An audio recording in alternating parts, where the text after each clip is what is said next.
नमस्कार। Story bot में आपका हार्दिक स्वागत है। आज हम आपके लिए लेकर आए हैं हिंदी साहित्य के महान लेखक मुंशी प्रेमचंद की लिखी कहानी बोहनी। उस दिन जब मेरे मकान के सामने सड़क की दूसरी तरफ एक पान की दुकान खुली तो मैं बाग बाग हो उठा। इधर एक फरलांग तक पान की कोई दुकान न थी और मुझे सड़क के मोड़ तक कई चक्कर करने पड़ते थे। कभी वहां कई कई मिनट तक दुकान के सामने खड़ा रहना पड़ता था। चौराहा है, ग्राहकों की हरदम भीड़ रहती है। ये इंतजार मुझको बहुत बुरा लगता था।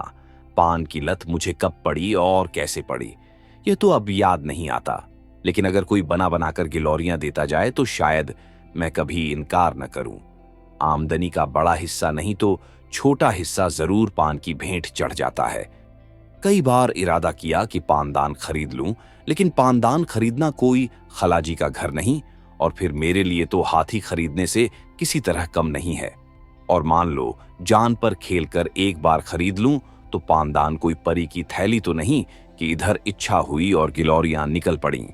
बाजार से पान लाना, दिन में 5 बार फिरना, पानी से तर करना, सड़े हुए टुकड़ों को तराशकर अलग करना, क्या कोई आसान काम है?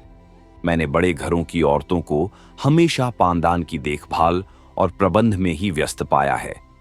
इतना सरदर्द उठाने की क्षमता होती तो आज मैं भी आदमी होता। और अगर किसी तहर यह मुश्किल भी हल हो जाए तो सुपाड़ी कौन काटे? यहां तो सरौते की सूरत देखते ही कंपकंपी छूटने लगती है। जब कभी ऐसी ही कोई जरूरत आ पड़ी जिसे टाला नहीं जा सकता तो सिल पर बट्टे से तोड़ लिया करता हूं, लेकिन सरौते से काम लूं यह गैर मुमकिन। मुझे तो किसी को सुपाड़ी काटते देखकर उतना ही आश्चर्य होता है जितना किसी को तलवार की धार पर नाचते देखकर। और मान लो यह मामला भी किसी तरह हल हो जाए तो आखिरी मंजिल कौन फतह करे? कथा और चूना बराबर लगाना क्या कोई आसान काम है?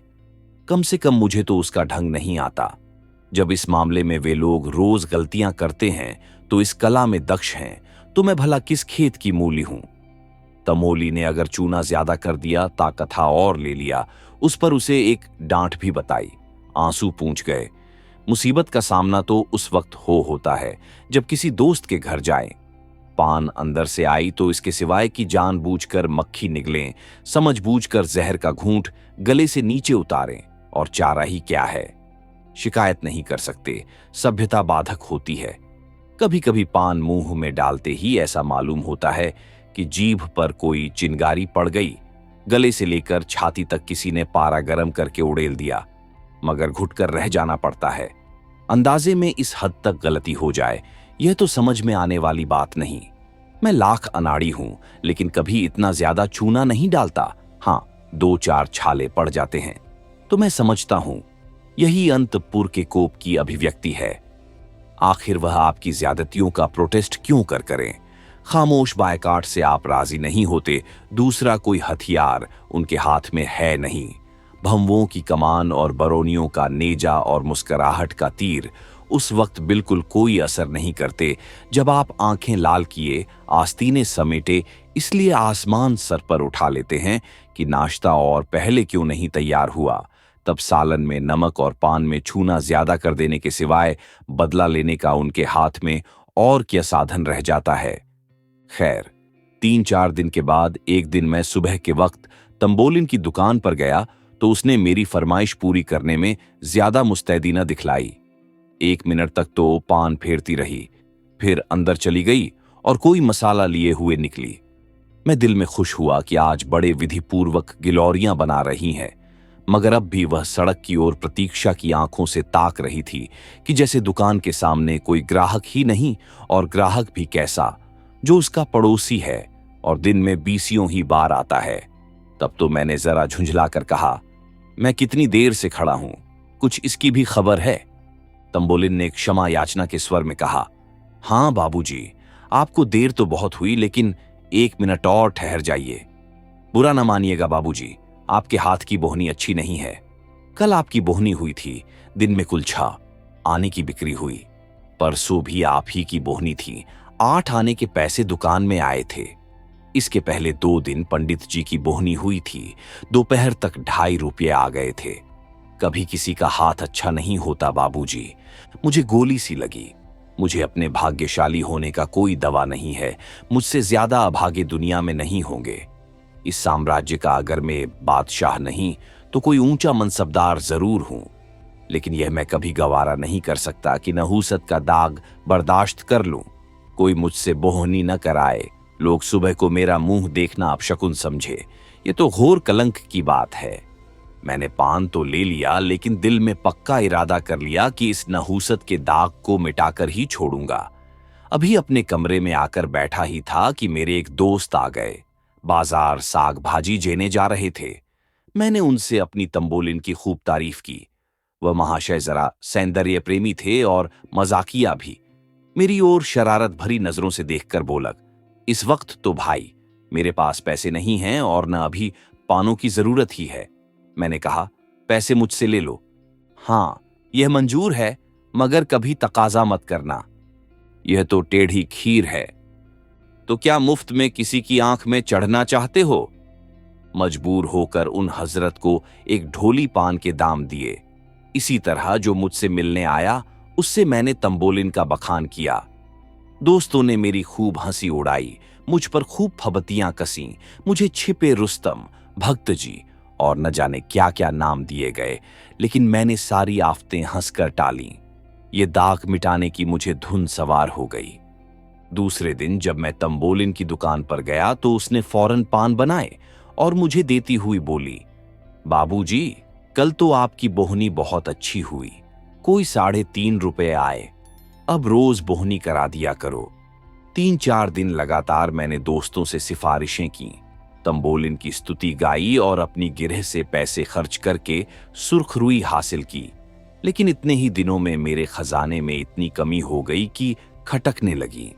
ये स्वांग अब ज्यादा दिनों तक न चल सकता था, इसलिए मैंने इरादा किया कि कुछ दिनों उसकी दुकान से पान लेना छोड़ दूं। जब मेरी बोहनी ही न होगी तो मुझे उसकी बिक्री की क्या फिक्र होगी। दूसरे दिन हाथ मुंह धोकर मैंने एक इलायची खा ली और अपने काम पर लग गया। लेकिन मुश्किल से आधा घंटा बीता हो कि किसी की आहट मिली। आंख ऊपर को उठाता हूं तो तंबोलिन गिलौरियां लिए सामने खड़ी मुस्करा रही है। मुझे इस वक्त उसका आना जी पर बहुत भारी गुजरा, लेकिन इतनी बेमुरौवती भी तो न हो सकती थी कि दुत्कार दूं।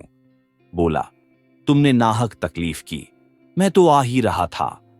तंबोलिन ने मेरे हाथ में गिलौरियां रखकर कहा, आपको देर हुई तो मैंने कहा मैं ही चलकर बोहनी कर आऊं।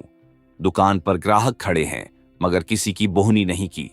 क्या करता, गिलौरियां खाई और बोहनी कराई। जिस चिंता से मुक्ति पाना चाहता था वह फर फंदे की तरह गर्दन पर चिपटी हुई थी।